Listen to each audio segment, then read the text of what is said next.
Hey guys, welcome back to my YouTube channel. और आज की इस वीडियो में हम इस क्लैंप मीटर के बारे में जानेंगे कि यह क्या होता है और किस तरीके से हम इसे यूज कर सकते हैं। स्टेप बाय स्टेप मैं आपको इसके सारे फंक्शन समझाऊंगी कि किस तरीके से आप इसे यूज में ला सकते हैं। गाइस, अगर आप एक इलेक्ट्रॉनिक के स्टूडेंट हैं या फिर आप एक इलेक्ट्रिशियन हैं तो आपके पास एक क्लैंप मीटर होना चाहिए, क्योंकि इससे आप AC voltage, DC voltage, resistance और यहाँ तक कि वायर की कंटिन्यूटी भी चेक कर सकते हैं। तो गाइस, इसे हम टोन टेस्टर भी बोलते हैं। इसे क्लैंप मीटर हम इसीलिए बोलते हैं क्योंकि इसमें क्लैंप टाइप में एक सीटी लगी हुई होती है। सीटी का मतलब होता है करंट ट्रांसफार्मर। यहाँ पर आप देख सकते हैं, ये करंट मेजर करने के काम आती है। आगे मैं आपको सिखाऊंगी कि किस तरीके से हम इसे करंट मेजर कर सकते हैं। तो चलिए गाइस, अब हम इसके फंक्शंस को जान लेते हैं। तो यहाँ पर मैंने आपको बता ही दिया था कि यहाँ पर एक क्लैंप दिया गया है जिससे कि हम करंट को मेजर कर सकते हैं।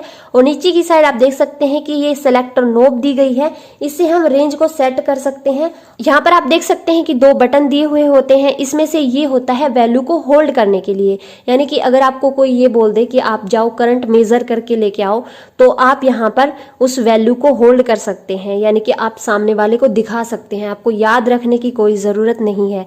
ये बटन होता है डिस्प्ले की लाइट के लिए, यानी कि आप इसकी लाइट को ऑन करके वैल्यू को अच्छे से रात में भी देख सकते हैं। गाइस, सबसे बड़ा फायदा मुझे इस क्लैंप मीटर का ये लगता है कि हम करंट की एम्पियर्स को माप सकते हैं बिना वायर को काटे। चलिए गाइस, अब हम इसके फंक्शंस को समझ लेते हैं कि किस तरीके से आप इसे यूज करेंगे। तो मैं थोड़ा सा इसे जूम कर देती हूँ।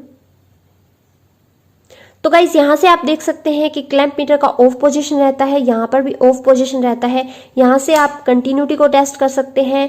यहाँ से आप 200 ओम तक के रेजिस्टर को माप सकते हैं। यहाँ से आप 2 किलो ओम के रेजिस्टर को मेजर कर सकते हैं। और यहाँ से आप 1000 वोल्टेज तक डीसी सप्लाई को मेजर कर सकते हैं। जो ये सिंबल होता है, ये डीसी सप्लाई के लिए दिया हुआ होता है। और अगर आप यहाँ पर सेट करते हैं तो यहाँ पर आप 750 वोल्टेज तक एसी सप्लाई को मेजर कर सकते हैं। और ऊपर की साइड आप देख सकते हैं कि 20 एम्पियर, 200 एम्पियर और 1000 एम्पियर तक एसी सप्लाई को आप यहाँ से मेजर कर सकते हैं। और यहाँ पर लास्ट में रहेगा इसका ऑफ पोजीशन।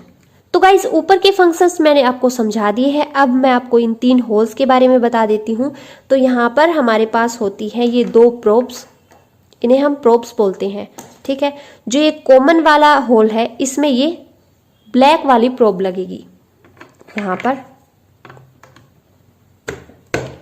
और अगर हमें रजिस्टर और कंटिन्यूटी चेक करनी है तो ये वाली जो वायर है रेड वाली, ये यहाँ पर लगेगी। और अगर हमें वोल्टेज चेक करनी है तो ये वाली वायर यहाँ पर लगेगी। यहाँ पर आप देख सकते हैं कि 750 वोल्टेज तक हम इसमें एसी सप्लाई को मेजर कर सकते हैं और 1000 वोल्टेज तक इसमें हम डीसी सप्लाई को मेजर कर सकते हैं। तो आई होप कि आपको ये इतने फंक्शंस इसके समझ में आ गए होंगे। अब मैं आपको इसे टेस्ट करके भी दिखा देती हूँ। तो गाइस, सबसे पहले हम हमारे घर में आने वाले वोल्टेज को चेक करते हैं। तो उसे चेक करने के लिए हम इसे 750 पे सेट कर देते हैं और प्रोब्स को हम लगा देते हैं इस सॉकेट में।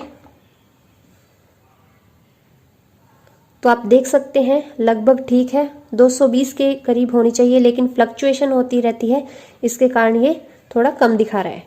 अब हम चेक कर लेते हैं हमारी 9 वोल्ट की बैटरी को और इसे हम सेट कर देते हैं 1000 पे। 1000 डीसी पे मैंने इसे सेट कर दिया है। ये वाली प्रोब लगेगी नेगेटिव की साइड और ये वाली प्रोब लगेगी पॉजिटिव की साइड। तो आप देख सकते हैं बिल्कुल वैल्यू एकदम सही से दिखा रहा है। ये 9 वोल्ट की बैटरी है। अब हम टेस्ट करेंगे कंटिन्यूटी। तो इसके लिए हम ये रेड वाली प्रोब इस साइड लगा देते हैं, क्योंकि इस साइड ये कंटिन्यूटी का सिंबल बना हुआ है। अगर आप इसकी डिस्प्ले की लाइट को ऑन करना चाहते हैं तो यहाँ से आप इसके बटन को प्रेस कीजिए। तो आप देख सकते हैं कि डिस्प्ले की लाइट ऑन हो गई है। और मैंने ये वायर लिया हुआ है, इसे हम चेक करके देखते हैं। इसे टेस्ट करने के लिए हम यहाँ पर इसे सिलेक्ट करेंगे।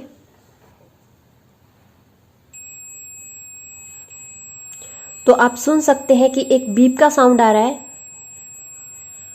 तो इसका मतलब ये वायर एकदम सही है। और यहाँ पर देख सकते हैं कि मैंने प्रोब्स को आपस में टच किया है तो बीप का साउंड आ रहा है। तो इस तरीके से आप कंटिन्यूटी टेस्ट कर सकते हैं। अब मैं आपको बताऊंगी कि आप करंट मेजर किस तरीके से कर सकते हैं। तो आप इसे 20 एम्पियर पे सेट कीजिए यहाँ पर और चलिए, तो गाइस ये जो वायर है ये एक लाइट का वायर है, ऊपर एक बड़ी सी लाइट रखी हुई है, तो इसे हम टेस्ट करके देख लेते हैं। तो आप देख सकते हैं कि 0.19 दिखा रहा है। तो इस तरीके से आप किसी भी चीज़ का करंट मेज़र कर सकते हैं। अगर आप इस क्लैंप ऑन मीटर को इस तरीके से रखेंगे तो ये कोई वैल्यू आपको नहीं दिखाएगा। करंट मेजर करने के लिए सिर्फ आपको इसमें एक वायर रखना होता है। तो गाइज आई होप कि आपको वीडियो अच्छी लगी होगी। अगर वीडियो अच्छी लगी है तो लाइक करें। अगर आपका कोई क्वेश्चन या सजेशन है तो कमेंट बॉक्स में कमेंट करें। मिलते हैं नेक्स्ट वीडियो में ऐसी किसी और वीडियो के साथ। तब तक के लिए bye bye and take care.